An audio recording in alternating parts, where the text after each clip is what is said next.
What is up, guys? Alex from Lakey Wargames here, and welcome to today's Nighthaunt tactics. Today we are going to be checking out the allegiance abilities, and more specifically we're going to be diving into the battle traits and going through them and seeing how effective they are.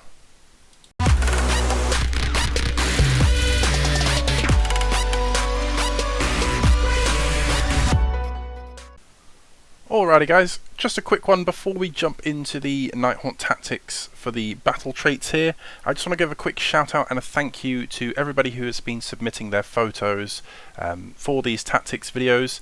These are all the Nighthaunt pictures come from different community members from the Nighthaunt Facebook group that I admin in, and just the biggest of thank yous to everybody who's allowing me to use their photos so that we can get some lovely looking Nighthaunt goodness out there and on show while I talk through the different tactics.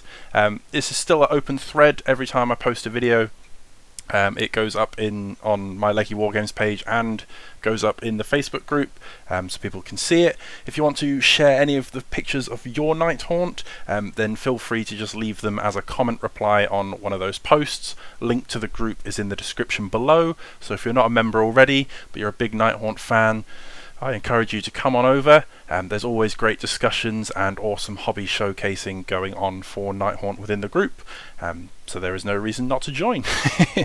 But yeah, big thank you to everybody who's been sharing their photos. It's been fantastic to see them all, and I just love being able to put them into the videos, so big thank you again. So today we are jumping into the Nighthaunt tactics. This is the first official 3.0 book specific tactic, and we're going to be going over the battle trait section of the tome today.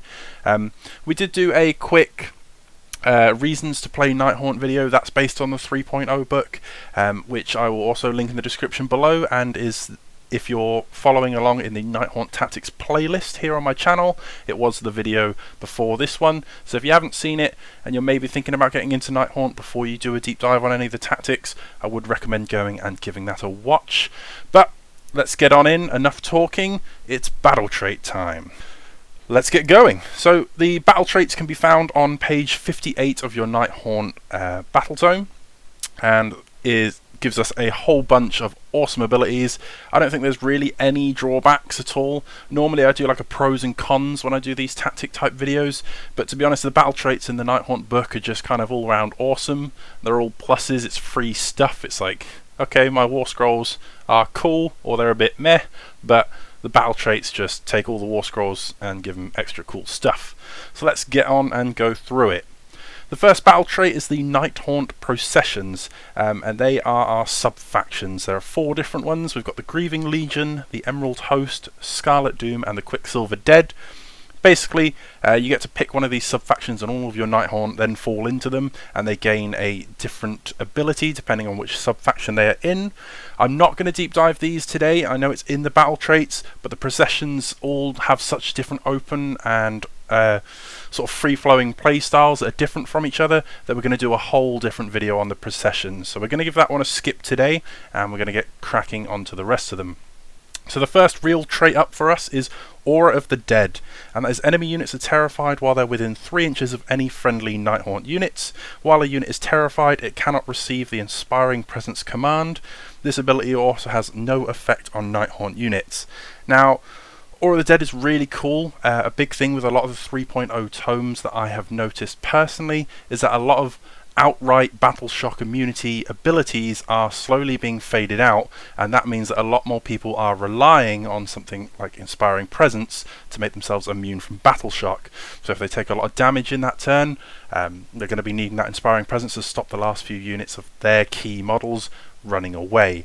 Now, Nighthaunt, the only drawback to Aura of the Dead is Nighthaunt don't particularly have any strong shooting. We're not known for blasting people off the table with magic or strong shooting attacks. It's a very combat heavy army, so the only restriction to this ability is having to be within that 3 inches, but again, you're not needing to do anything from range. If you do some range damage, great, but you're normally going to be following that up with a charge. So Aura of the Dead, being able to shut off Inspiring Presence is huge, because not always our combat abilities, if you're in like a one-on-one fight, we don't do the outright most damage. We do rely on a lot of ganging multiple units up onto a single enemy and clearing them off in one go. So stopping their inspiring presence is great. Now, again, as I said, outright battle shock immunity from a different ability that isn't inspiring presence can still counter this one out, because it is specifically just the inspiring presence command. So if they do have a different way to immune battle shock, it is still possible, but again, in my personal opinion, that's getting less and less in the game. So Aura of the Dead for me is a great I'd mark it 4 out of 5 as a battle trait. It's great. Has no effect on other Nighthaunt, so if you're in a Nighthaunt v Nighthaunt matchup, it just does nothing. But again, that's very specific to be on that one-on-one head-to-head Nighthaunt v Nighthaunt matchup. So the second battle trait that we have here for the Nighthaunt is Ethereal, and in my opinion this is probably the best battle trait I've read in a battletome of all time. And if you're just comparing it to the other Nighthaunt ones, I'd probably say this is one of the most important. There is one more that we will get onto later that is just as great, but Ethereal is basically 3 super awesome rules all packed into one. The first part of Ethereal is it gives all Nighthaunt units a ward save of 6+. Now, a lot of death factions get a ward save of 6+, but you're usually tethered to having to be within a certain range of heroes. But Nighthaunt just have a flat out 6+ ward. As long as you have the Nighthaunt keyword, you get that ward save all the time, regardless whether you're a hero or a tiny little chain rasp. 6+ ward. So having a free save on save in your battle traits is just awesome, and it's army wide as long as you're playing within the tome, so no negatives to that. The second part of Ethereal is probably my most favourite one, and this really opens the entire battle tome up. We're going to be referring to this part of it a lot when we go through the unit tactics, because it offers so much on the table, and that is that friendly Nighthaunt units can retreat and still charge in the same turn. Now, a lot of the stuff is movement 8 or more in this book, and everything flies. So now that you've got a really decent move with flying and you can retreat and charge, it just opens up the gate so much that you can charge into the enemy, you can fight them. If you're still there the next turn, you can literally just move. As long as there's a space, you can just move over the top of units, you can go over the side of them. So if you need to really relocate on the battlefield, charge a different priority target, mob an objective, like, you never get locked down on Nighthaunt. You really gives you that feel of you get to pick your fights, which is something this tome really needs, because its punch power, outright punch power, is quite low, and it relies on these tricks and tactics, and this part of Ethereal is just what opens the whole book up for you. Just being able to retreat and charge is huge. So combine that with your fly, combine that with your move, and you will just have a whale of a time. The third and final part to Ethereal is probably the most famous part, the most infamous part that Nighthaunt are known for, and that is that you ignore modifiers positive and negative to save rolls for attacks that target friendly Nighthaunt units. This is just outright awesome. For all the bad things that you get are, yes, you can't buff your save, so there's no all-out defense of +1 to save, there's no mystic shields, anything like that. But ignoring that negative modifier to your save roll is huge. It makes you immune to the half of the ability of the Purple Sun, like armies that rely on lots and lots of rend, like Beasts of Chaos. They just get none of that against you. Your book is basically a 4+ save army wide. There are a few exceptions, such as your Chain Rasps, but 99% of the time you are on a 4+ save. It's unrendable. You take the first part of Ethereal, which gives you a 6+ ward. The next battle trait that we're going to get onto will increase your tankiness even further. So just having that 4+ unrendable save with a 6+ ward is awesome. The downside, again, is you can't plus to any of those saves. And depending on your dice rolls on the night, you will find that there are days where you're just rolling all the 4+ and nothing dies.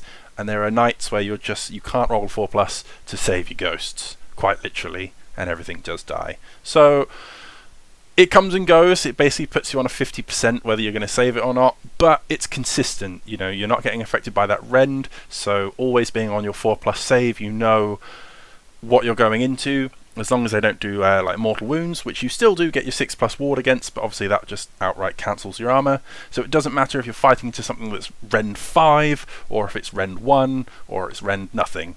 Your save is just your save, which consistency is key into creating your tactics, and Ethereal will give you that on the defense. Now, the next battle trait is Discorporate, and I mentioned this slightly a second ago, but this is a command ability that when a friendly Nighthaunt unit is picked as the target of an attack for either in the shooting or combat phase, that unit must receive the command, but their ward becomes 5+ instead of 6+. Again, a bit like Aura of the Dead, it's just one of those things. It's just great to have it in your back pocket. You don't always need it. Of course, boosting your ward from a 6 to a 5 is like a 100% increase. You know, it doubles the chance of making that save. Combine that with Ethereal, having that unrendable 4+ armor save. Now you have a 5+ ward save. You can combine that with the Cruelghast, who has an aura ability of reducing damage around him by 1, and you can see if you combine all 3 of those, you can start to make your guys really, really tanky and a real pain in the ass for your opponent to kill. Combine that with other rezzing abilities in the book to bring units back to life, such as the Guardian of Souls, Lady Olinda, anything like that, and you can really make it a bit of a nightmare for your opponent to, you know, they have to basically commit to removing units wholly at a time, which through all of these saves can be really, really difficult. Next on our battle trait list is Wave of Terror. Now this is the one that causes the most controversy and confusion, but it's basically after a friendly Nighthaunt unit finishes a charge, you look at the unmodified charge roll that you've rolled. So for example, if you rolled a 5 and a 2 for your charge, it's a 7. There's a little table which has 3 different options, and you take the charge roll, compare it to the number on the table, and you gain a ability. If you roll between a 4 and a 7, it's Shriek, which is subtract 1 from hit rolls for attacks made by that unit in the following combat phase. If you roll an 8 to a 9, it's a Stun, and that is subtract 1 from save rolls for attacks that target that unit in the combat phase. And if you roll a 10+, it's Petrify, which is the Strike Last effect applies to that unit in the combat phase. Now, the thing that makes this a bit controversial is the fact that they stack. And if you roll higher on the table, so say if you rolled an 8 for Stun, you can choose to have a ability which is lower. So if you rolled that 8 for Stun, you can choose to Shriek for making the enemy -1 to hit instead. Now, this combines with Ethereal. This is the part I was talking about earlier, so there's a trait we were going to get onto, where this only applies when your Nighthaunt unit finishes a charge move. So this is going to force you to be on the front foot. You're going to want to be aggressive, because it only lasts in that following combat phase, so it only lasts on your turn. So if you go first, you charge into the enemy, you can apply all these buffs on your charges. So, you know, you can stack up a couple of stuns, make them -2 to save. Obviously you've got Rend as well. Say if you're fighting with like Grimghast Reapers, then you can really stack up the hurt on your opponent if they don't have a good ward save or any kind of, you know, save after save stacked up. So you can really pile on the hurt by making them lots of minuses to hit. Say if they've got +1 to hit on them, obviously you can't subtract them more than 1 as per the core rules, but you can stack that number up, so if they got any pluses to hit, then you can make sure they're constantly staying to that -1. Same with the stun. Again, you pump that number up.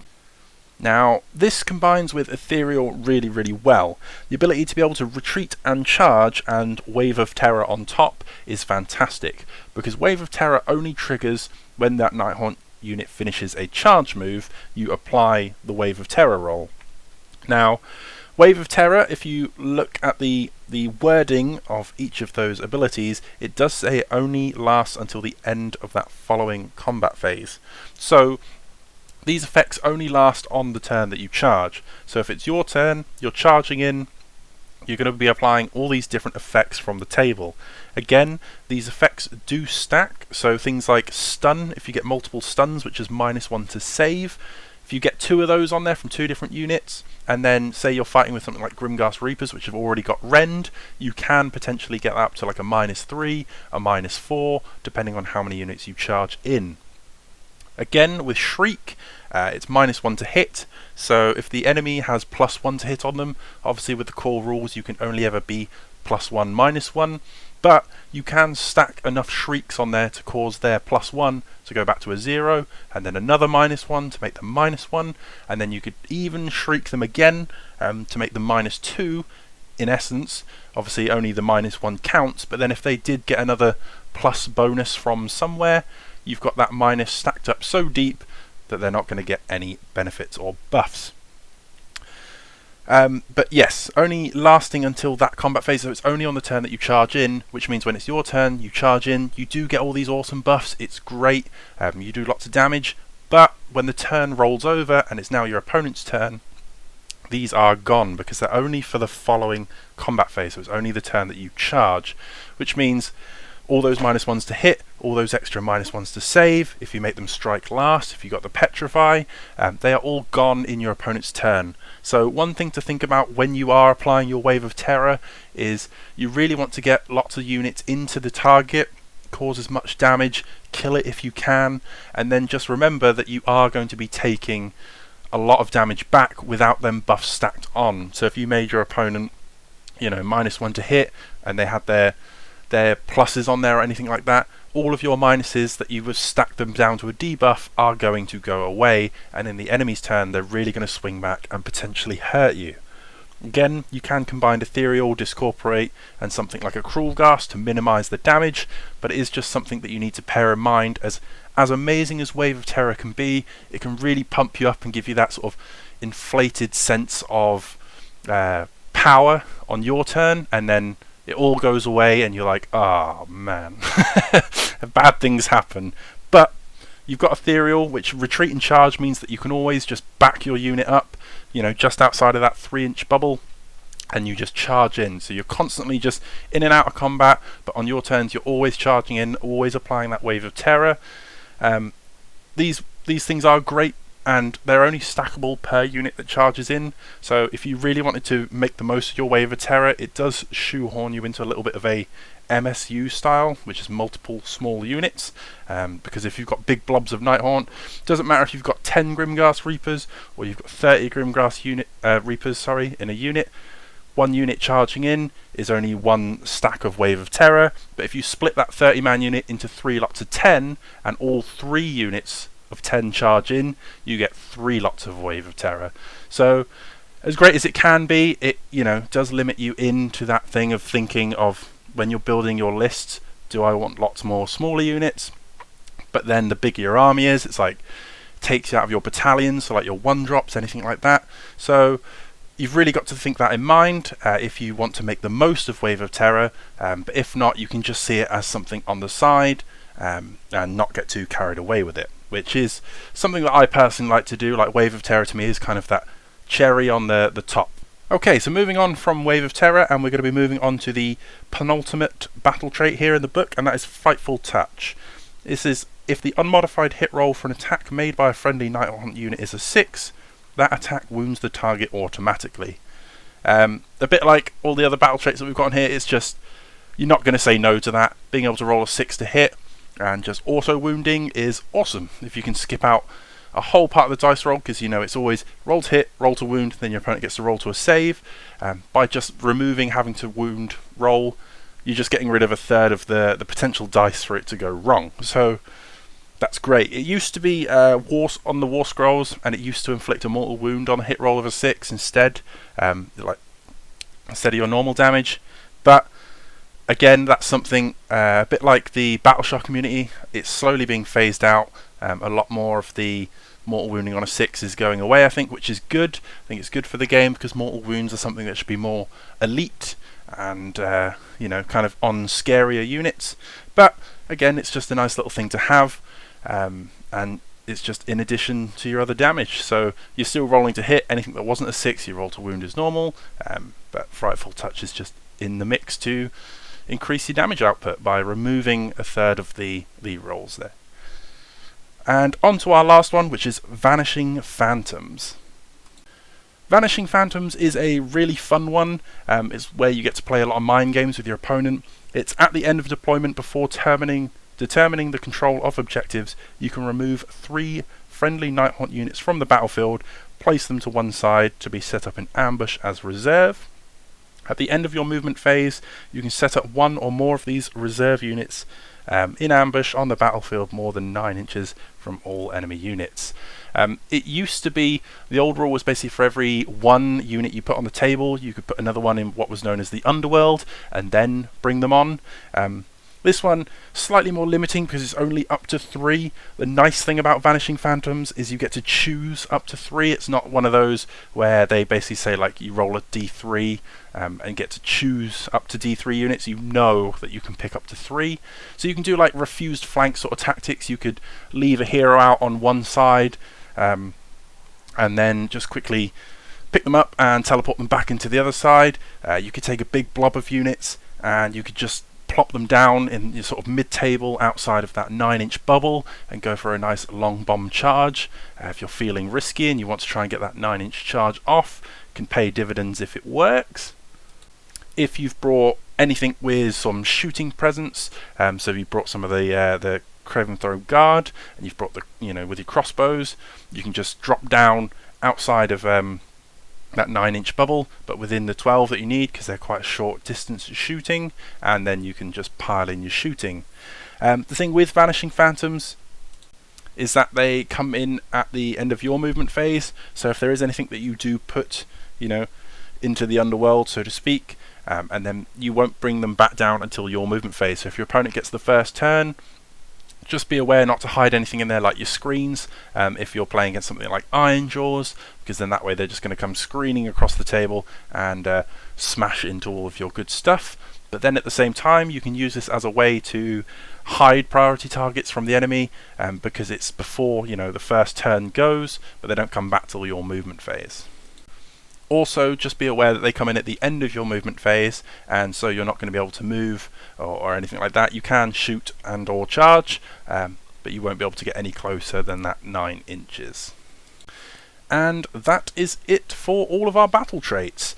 In the next few videos we're going to be moving on to the command traits, and we're going to go through the artifacts of power, then we're going to go into the spell laws. The reason that we're doing like a little recap and touching on some ideas for the battle traits is because before I get into all of the units I want to be able to refer back to these, so if you're watching this as the full-on series through the playlist, then all of these abilities will be known to you. If you're new to Nighthaunt, or you haven't quite picked up the tome or anything, then we've gone through all the allegiance abilities, and then this video can be a reference for you to come back to at a later date. So as always, thank you very much for watching, guys. I hope this has helped, and I can't wait to get through this few sections and videos and then be able to get onto the units and make some juicy tactics to be able to combine with these. So thank you very much for watching. As always, stay safe and happy wargaming. Psst. Hey you! Did you know that Lakey Wargames now has an official eBay store? You can buy yourself all kinds of pre-painted and new on sprue hobby goodness and support the channel at the same time. There's a link in the description below if you want to check it out. I'd greatly appreciate it, and it's a fantastic way to support the channel. Okay, see you in the next one.